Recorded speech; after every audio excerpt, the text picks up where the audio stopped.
Did you hear about Wonder Man? Wonder Man. I know Wonder Man. I'm trying.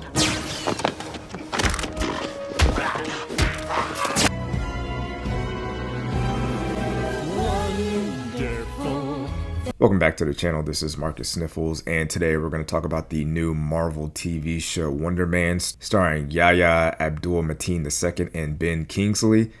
Now, the first half of this video is going to be a spoiler-free review, and then the second half of the video will be full of spoilers. So I'll be sure to kind of mark it in between to let people know like when we're going to be doing spoilers and non-spoilers. But to start off non-spoilers, I will say that this was a really good show, like a good, enjoyable show, quick and easy. It's 8 episodes, are about 30 minutes long, and you can pretty much bang it out in one day. Like if you kind of start around like 6 o'clock and you can kind of push your bedtime a little bit later, you could get through this show pretty easily. It's not your typical Marvel TV show where there's a lot of like superpowers and big bad fights and a lot of CGI. It's really character driven, and it's really focuses on the main character Simon and Trevor Slattery from Iron Man 3, from Shang-Chi, and the one-shot, the Mandarin one-shot. If you haven't seen the Mandarin one-shot on Disney Plus, give that show a watch. It's a little bit more in-depth explanation about the character, and kind of explains how he got to where he got in Iron Man 3, and gives it a little bit more importance and like gravitas. But all in all, it's a story of a struggling actor trying to make it big as Wonder Man, who is an old-timey TV show superhero, and he's trying to gain the part, and he enlists the help of Trevor Slattery, who was the Mandarin, but was also an old-timey actor back in the day. And I will say Ben Kingsley in this role, I think this was his best portrayal as Trevor in the MCU to date, because of who Ben Kingsley is, and because he's such a great actor. Everything that he said, because he gives a lot of advice to Simon throughout the movie about being an actor in the process and how to do things, and all that stuff makes sense, and it feels legitimate because it's Ben Kingsley. Like, Ben Kingsley is one of the greatest actors of all time. So even though it's Trevor saying that, you see Ben Kingsley and it's like, yeah, that's, you should be doing that. You should be listening to him. You should be following him. And you can tell Simon, the character, is a big fan of movies, TV, film, actors. He knows a lot of things. But with that, he does kind of overanalyze things, and he does kind of get into his head. And that's where Trevor's character comes into play. And it's just like, hey, just kind of let things flow. Like, don't try to do too much. And that was a big part of their character dynamic as far as trying to balance the focus and attention to detail and going above and beyond, as opposed to just letting your creativity flow and not trying to be so rigid with it. And I struggle with that too as a creative person also. So it was good to see that on not the big screen, but on a Marvel TV show.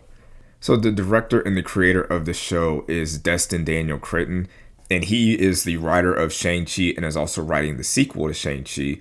And he is the current director of the new Spider-Man movie. So while I was watching the show, I did find the direction of certain scenes to be very creative and interesting and fun. So for him to be doing the new Spider-Man movie gets me very excited about that movie.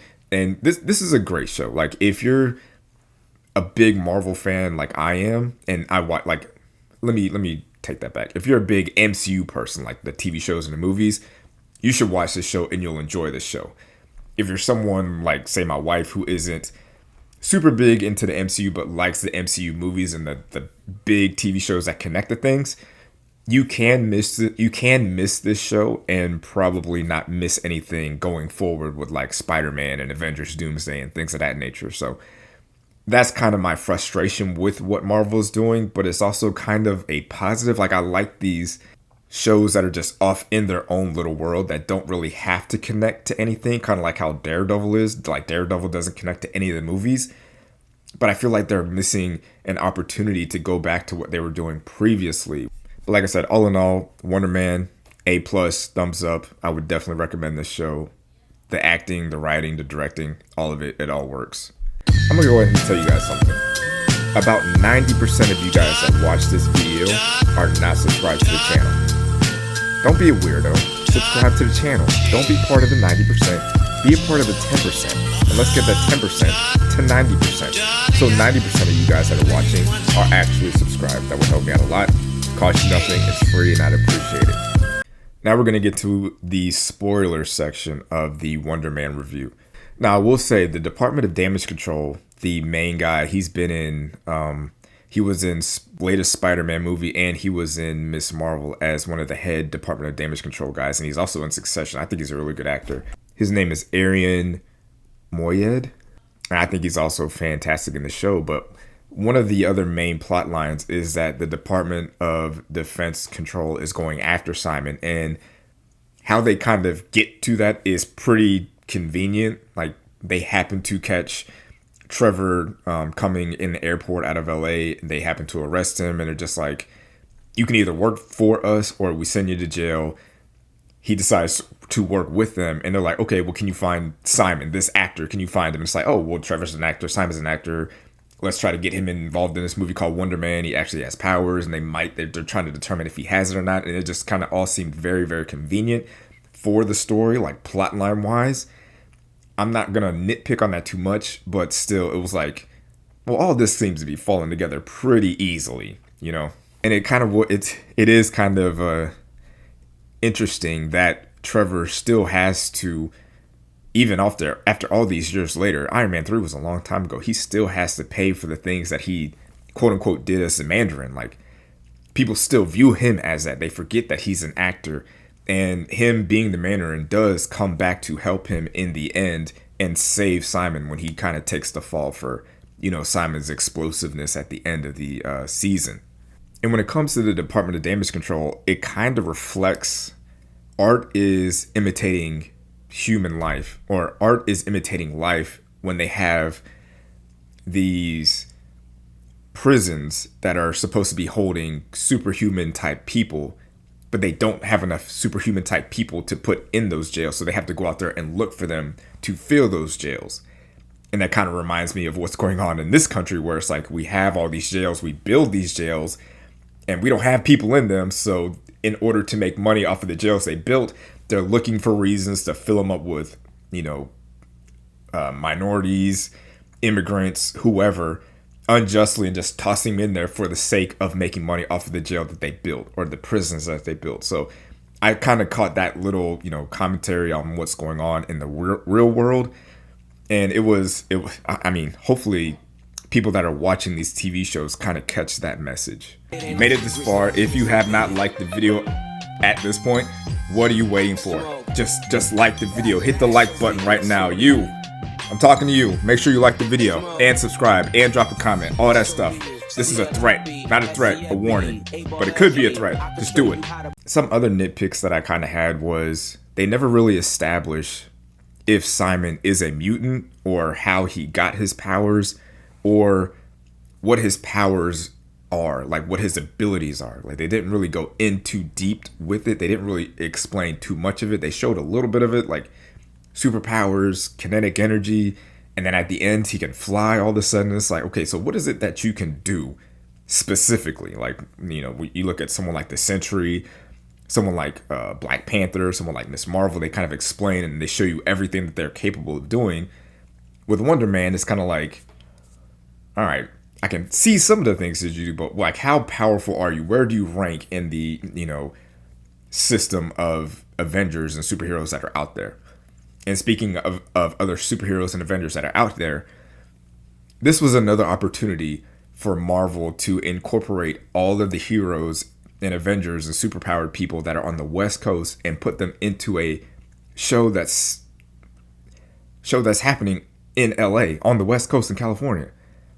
She-Hulk, Ant-Man, Hank Pym, The Wasp, Shang-Chi. There are so many opportunities to either okay, obviously you can't put these A-list superstar movie stars into a TV show. You can't put them in there, but maybe you put a cameo in there. Maybe you put in Ant-Man's book in the background. Maybe you have a mention of Shang-Chi.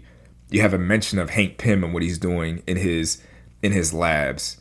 Anything. But the fact that they're just they seem to be ignoring all the people on the West Coast is starting to get a little bit annoying on the as a fan. One of the really interesting episodes on this show was the third episode, the Doorman episode, where they kind of explained, because there was a few, like while I was watching this show, they kept on saying like, you cannot be in a movie if you have a superpower. And I was kind of wondering, like, why is this a thing? Why is this so important? Why do they keep mentioning this? And for them to have a singular episode that explains why they do not allow this and why it is so important for superheroes to not be on the sets of movies, it was a great little kind of like a break from the action to kind of get a little backstory, get a little bit of exposition and explanation on what is happening. And it kind of reminds me of the Sokovia Accords, except on a smaller scale, where it's like, hey, you guys can't do this. And it feels like we're taking a step towards the mutant saga, where it's like, okay, if you have superpowers or you're a mutant, you can't do these things. You can't be in the movies. And you know, if you're a superpowered individual, you're going to go to the Department of Damage Control's prison. That seems like a great place to house mutants. All in all, like I said in the spoiler-free section, this is a fun TV show, quick and easy watch, very entertaining. There was parts in the movie where they kind of, when they go through his childhood and he goes to the movies with his dad, I do kind of miss the nostalgia of going to like the old rundown theater. That's not the big AMC theater, but it's like the old, $1, $2 theater where they're showing older movies that were in the theaters, but now they've kind of outran their theatrical run and they're just kind of like just there for anybody to see it later. I do miss that. I do miss being able to do that. That nostalgia, it was hitting on this show.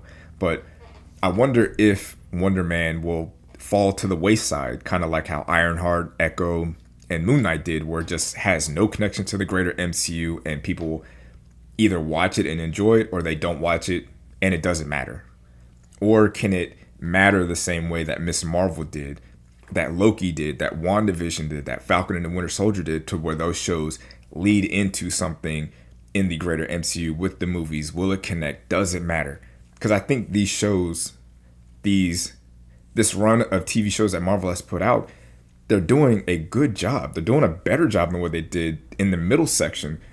So for these shows to come out to be a one-off and then just be discarded, it's kind of discouraging if I'm being honest. Like, Wonder Man deserves to be seen again, either in a season 2 or in a movie. I believe the same thing with Ironheart. I believe the same thing with Moon Knight. I think they could have done a little bit better with Echo, but I think that character can still fit in the larger MCU. So let me know what you think about the TV show in the comments. Like and subscribe, and I'll talk to you on the next one. Peace. Thanks for watching, babe. Make sure to like this video and subscribe to the channel.